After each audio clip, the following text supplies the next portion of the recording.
मैं 2 दिन से घाटी में घूम रहा हूँ और मैं भी अपनी आंखों से देख रहा हूँ उस बदलाव को। पर्यटकों से मैंने बहुत बात की। मैं अमरनाथ श्राइन गया, वहाँ पर भी पर्यटकों से मैंने बात की, जो दर्शनार्थी थे उनसे भी बात की। एक परिवर्तन साफ दिखता है। लेकिन क्या सिर्फ पर्यटकों की संख्या ही हर साल जोड़ते जाना कि इस साल पिछले साल से आगे निकल गए, पिछले साल से अगले साल निकल जाएंगे इस साल से, क्या कश्मीर को सिर्फ पर्यटन के आईने में ही देखा जाए? नहीं, एकदम नहीं देखना चाहिए। और इसलिए मैंने पर्यटन का जिक्र ही नहीं किया अपनी बात में। एक होलिस्टिक अप्रोच मैं इसीलिए जिक्र कर रहा हूं क्योंकि आपने सारे सवालों के जवाब दे दिए थे। एक होलिस्टिक अप्रोच है हमारा, लेकिन मैं समझता हूं कि यहाँ की इकॉनमी में पर्यटन का बड़ा योगदान रहा है और देश भर के लोग अगर यहाँ आ रहे हैं तो निश्चित रूप से देश में यह संदेश चला गया है कि नहीं, जम्मू कश्मीर जाने लायक है। 1,88,00,000 लोग पिछले साल आए थे और अभी जुलाई तक 7 महीने में 1,27,00,000 लोग आ चुके हैं। क्या इसमें वैष्णो देवी वाले भी जुड़े हुए हैं? जी, वैष्णो देवी वाले भी जुड़े हुए हैं, वैष्णो देवी वाले भी जुड़े हुए हैं, अमरनाथ जी वाले भी जुड़े हुए हैं। और मैं मानता हूं कि जो आता है, जैसे अमरनाथ जी की यात्रा के लिए आप गए तो आप जो देख के आए हैं, दिल्ली में जाकर के कम से कम 50 लोगों को आप बताएंगे। तो मुझे लगता है कि इससे माने किसी सरकारी प्रचार से बेहतर प्रचार माउथ पब्लिसिटी होती है। जो लोग आते हैं, देख करके जाते हैं और अपने अपने स्थानों पर बताते हैं कि नहीं साहब, जो सुना था और जो बताया गया था अब वो कश्मीर नहीं है, अब वो जम्मू कश्मीर नहीं है, तो लोग फिर स्वेच्छा से आते हैं। तो आज माने स्थिति क्या है मैं आपको बताऊं। पिछली जो दुर्भाग्यपूर्ण घटनाएं थी उसमें सबसे ज्यादा नुकसान गरीब आदमी का होता था, कॉमन मैन का होता था। कॉन्फ्लिक्ट इकॉनमी चलाने वाले लोगों को वो तो उनके लिए एक मैं समझता हूं कि बिजनेस था, वो उस समय भी लाभ कमाते।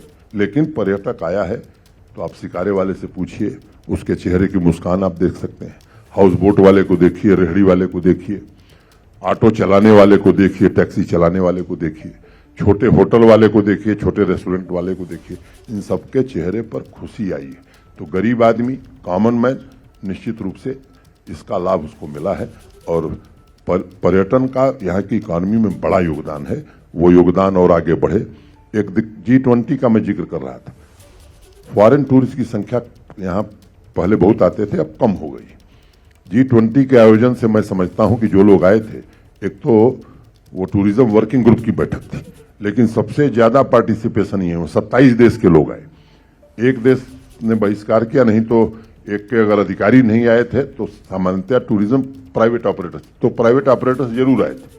और जो भाव लेकर के यहां से गए वो उन्हीं देशों के प्राइवेट ऑपरेटर्स थे। जी, उन्हीं देशों के प्राइवेट ऑपरेटर्स जो भाव लेकर के गए और यहां जो प्रेस को बताया, अपने देश में जाकर के जो मीडिया को बता रहे हैं। जो एडवाइजरी जारी थी, मैं उम्मीद करता हूं कि बहुत सारे देश एडवाइजरी आने वाले समय में वापस ले सकते हैं। आपने बड़ी प्रगति की बात बताई, अपने भाषण में भी बोला।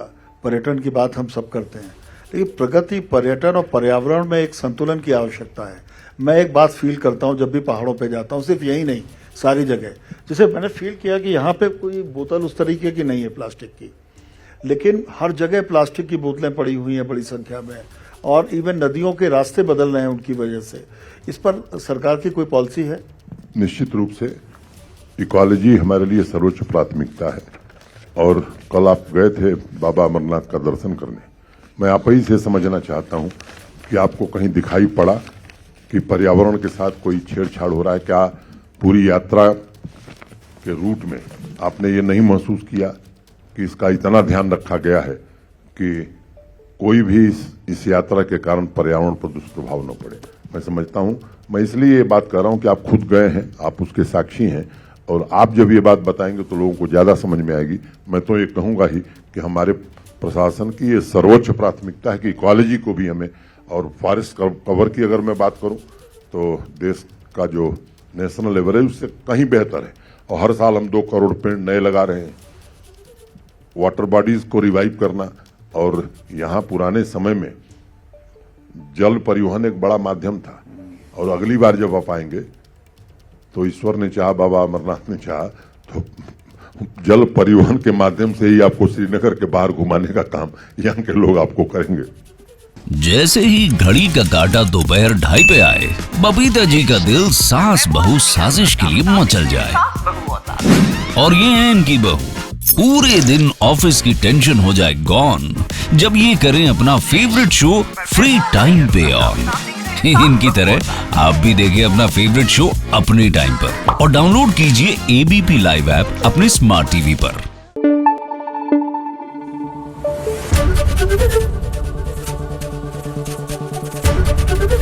एबीपी न्यूज आपको रखे आगे।